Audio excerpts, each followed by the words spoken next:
정도 걸리는데 지금 식약처에서 한 3주 이내로 열심히 심사해서 지원하고 있습니다. 그러니까 이런 걸 보면 우리 사회에 정말 무수히 많은 상품들이 있을 텐데, 뭐 용역 서비스도 있겠고. 사실은 이렇게 시정하면은 시정되는 것도 상당히 많잖아, 그죠? 그 전 세계에서 대한민국 물가가 가장 비싼 편에 속한다는데 이게 다 이런 것들이 쌓이고 쌓여서 생긴 문제겠죠. 결국 정부의 의지와 실천의 문제 아닌가 싶어요. 이런 물품들이나 이런 사례들을 최대한 많이 발굴해서 좀 정리하고 독과점적 지위를 남용할 수 없게 하는 게 정말 중요한 정부 과제가 된 것 같습니다. 그게 과거에는 국내 기업들이 국내 수요에 대응하다 보니까 조그마한 회사들이 경쟁을 많이 해서 이런 경우가 별로 없었는데 이제 국제 경쟁이 일상화되다 보니까요. 이제 규모가 커지고 국제 경쟁에 의해서 대부분의 업체들이 도태되면서 몇 개만 살아남아가지고 결국은 국내적으로 보면 거의 독과점적 상황이 된 것 같아요. 이것만 그런 게 아닐 거라고요. 그래서 물가 관련해서 지금 TF 있죠? 예. 저 총리실에 있나요? 부총리와 제가 공정. 아, 그래요? 네네. 그러니까 이거를 이런 물품 사례들을 독과점 지위를 남용한 좀 과도한 좀 가격 인상 이런 사례들이 실제로는 엄청나게 많을 것 같아요. 네, 곳곳에. 그래서 뭐 물가 TF도 만들었을 텐데 이거를 그냥 공무원들끼리 모여가지고 머리를 짜내도 잘 발견이 안 되거든요. 네. 국민 신고를 좀 받도록 하겠습니다. 네, 신고도 받고 또 현장 조사도 좀 하고 거기 구성원들도 좀 민간인들도 좀 많이 참여시켜가지고 네. 그 소비자 보호 활동하는 뭐 이런 소비자 보호. 단체들도 있잖아요. 네네. 그런 데를 좀 참여시키든지 어쨌든 현장에 우리 국민들이 직접 좀 발굴하고 의견을 낼 수 있게 예. 좀 그렇게 확장하면 좋겠습니다. 예, 대통령 말씀 주신 대로 이제 저희들은 각 부처를 통해 가지고 품목을 정하려고 합니다. 네. 과거는 뭐 전체 전반적인 물가보다는 품목별 물가를 관리하도록 하겠습니다. 이게 논리적으로 보면요. 네. 기본소득이 있고 기본소득의 확산으로 저희가 교통, 의료 등등의 이제 기본 서비스 확산 이런 얘기를 하지 않습니까? 네. 근데 지금 말씀을 들어보면 저런 부분은 일종의 반드시 필요한 물품으로 기본 물품인데 그냥 제공하는 것이 아니라 적정한 물가를 관리해서 제공하는 그런 일종의 기본 공공 물품이어서 그런 리스트를 한번 별도로 정리해 볼 필요가 있는 것 같아요. 네, 그것도 한번 해보시죠.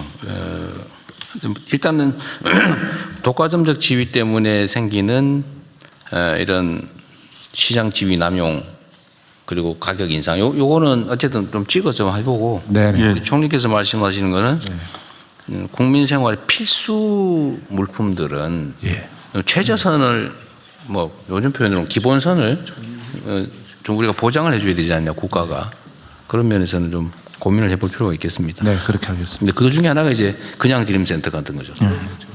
굶어 죽지는 않게 하자. 네. 저게 사실 그냥 드림 센터가 전국에 이미 존재하면 사실 그냥 가져갈 수 있게 되는 거죠. 이것도 그런 비슷한 거겠죠. 그리고 저 카메라로 요 생리대 시장 동향하고 생리용품 지원 국내외 사례도 한번 비춰주세요. 다음 페이지에 있으니까. 이거 하면 또 포퓰리즘에 뭐 퍼주기냐 뭐 이럴 가능성이 있어서 다른 나라도 많이 하고 있다는 걸 좀 사례를 보여주면 좋겠습니다. 예, 좀 적당하게 한번 보여주시고. 그 관련해서 공정거래위원회에서 생리대 가격에서 독과점에 의한 불공정 거래 여부가 있는지 현재 네. 조사하고 있고요.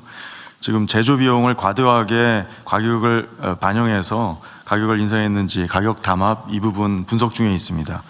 그런데 이제 최근에 생리대 생산 업체들이 자발적으로 중저가 제품을 확대하고 공급 확대하고 가격을 인하한 것은 매우 고무적인 방향이라고 보고요. 네. 우리나라 이 제품 사업자들이 영업이익률이 상당히 높은 편이에요. 그러니까 앞으로 좀 가격 인하의 여력은 더 있다고 공정위는 판단하고 있고요. 자발적으로 좀 가격을 이런 필수제에는 좀 인하를 적극적으로 해주면은 국민 생활 안정에 매우 도움이 될 것이라고 판단하고 있습니다. 그러니까 아까 말씀드렸던 거 연장선이긴 한데 하여튼 앞으로 대한민국의 경제 질서는 기본으로 좀 돌아간다. 그러니까 좀 부당하게 부정한 이익을 취하는 그런 시스템은 이제 살아남기 어렵다. 이렇게 좀 인지를 해 주시면 좋겠고요. 그리고 이제 국세청이나 공정거래위가 이제 중요한 역할을 하게 되는데 이미 과거에 벌어졌던 일은 너무 과거를 막 이렇게 너무 파헤치는 방식보다는 좀 미래지향적으로 가면 좋겠어요. 그래서 좀 자발적으로 좀 시정하고 또 새로운 과거를 좀 이렇게 좀 정리하는 노력을 스스로 자발적으로 하는 경우에 너무 가혹하게 안 하면 좋겠어요. 예, 지금 반영하고 있습니다. 네네. 그걸 잘 하시겠지만 이게 또 자칫 잘못하면 선량한 사람들이 먼저 다치는 그런 상황이 벌어질 수 있습니다. 근데 그러지 말아야 되겠죠. 그래서 권한 행사를 할 때는 강제력을 행사할 때는 정말 좀 이렇게 엄정하게 좀 잘 선별을 해야 될 것 같습니다. 네. 단속의 편의 때문에 열심히 좀 개선해 보려는 쪽이 피해를 보거나 이러지 않게 좀 악의적으로 지위를 누리는 그러면서도 모른 척하고 계속하는 뭐 그런 쪽에 집중하면 좋겠고요. 그래서 드리는 말씀입니다. 아까 제가 이 말씀을 드리다 못했는데 어쨌든 부당행위를 해서 일종의 과징금을 이제 부과받거나 제재금을 부과받을 경우에 10%의 이제 포상을 하기로 했는데 제한 없이. 그런데 문제는 그 내부 실제 관여자, 참여자 본인이 신고를 하거나 이럴 경우에 어떻게 할지를 미리 좀 명확하게 해줘야 될 것 같아요. 제 의견을 먼저 좀 말씀을 드리면, 내 신고했다. 내가 과징금이 뭐 과도하게 부과받거나 내가 처벌받으면 신고 안 할 거 아니에요. 네, 이럴 때는 보통 그 신고자 면책 감면 이런 제도가 있는지도 한번 보고 있으면 그걸 또 보장을 해주고 실제 예를 들면 가담을 한 경우에도 포상금은 주면 좋겠어요. 그래야 실제로 그 내부 가담자들이 신고를 하겠죠. 대신에 직접 가담한 경우는 좀 제3자가 한 경우보다는 좀 깎아야 되겠죠. 일정 정도 감해서 제 생각에 한 반 정도를 감하든지 뭐 이렇게 하는 걸 한번 고민을 해보십시오. 지금 실제로 그 대상으로 지급할 거죠. 지금 하고 있고요. 자진신고. 관련자들이 가담자. 그러니까 일종의 뭐 법적으로 표현하면 공범. 공범의 경우도 신고를 하면 면책 감면, 형처벌 감면에다가 지금 포상은 아마 안 해줄 가능성이 많은데 포상도 똑같이는 그렇지만 약간 감해서 포상해 주는 걸로. 그러니까 자진신고 감면제와 포상제의 결합을 좀 보완을 두 개를 결합해서 방안을 마련할. 공정위 소관은 뭐 말고 다른 부처들도 이 포상제도 가지고 있는 거 많죠. 똑같이 고민해서 최대한 포상을 올리고 정부가 손해를 볼 정도만 아니라면 포상은 과감하게 제한 없이 일정 비율로 해주고 최저선도 보장해주고 가담자도 면책 또는 감면 그리고 포상도 약간의 감을 하되 당사자도 지급하는 걸로 그렇게 좀 다른 부처들도 준비를 좀 해주시기 바랍니다. 금융위 보고 드리겠습니다. 주가 조작 신고 포상금 같은 경우 말씀 주신 대로 상한을 없애고 그다음에 부당이득의 30%까지 미국이랑 동등의 30%까지 저희들은 했고요. 요거 지금 입법 예고해서 저희 최대한 빨리 해서 한 5월 말 정도까지 하고 지금 신고에도 특례가 지금 신고에도 그 변경된 제도가 적용되게 그 특례까지도 해놨고요. 네, 말씀하신 대로 주범이 아닌 경우에는 가담자 같은 경우는 처벌에서 면책, 그다음에 또 포상금도 적정한 수준으로 줄 수 있도록 그렇게 하고 있습니다. 적정한 거를 비율을 정해주면 50% 이상은 주면 좋겠고 또 한 가지 그럼 그 얘기한 김에 지금 부당 이득에게 물론 이제 실제 환수된 금액의 비율을 줄 거잖아요. 맞습니다.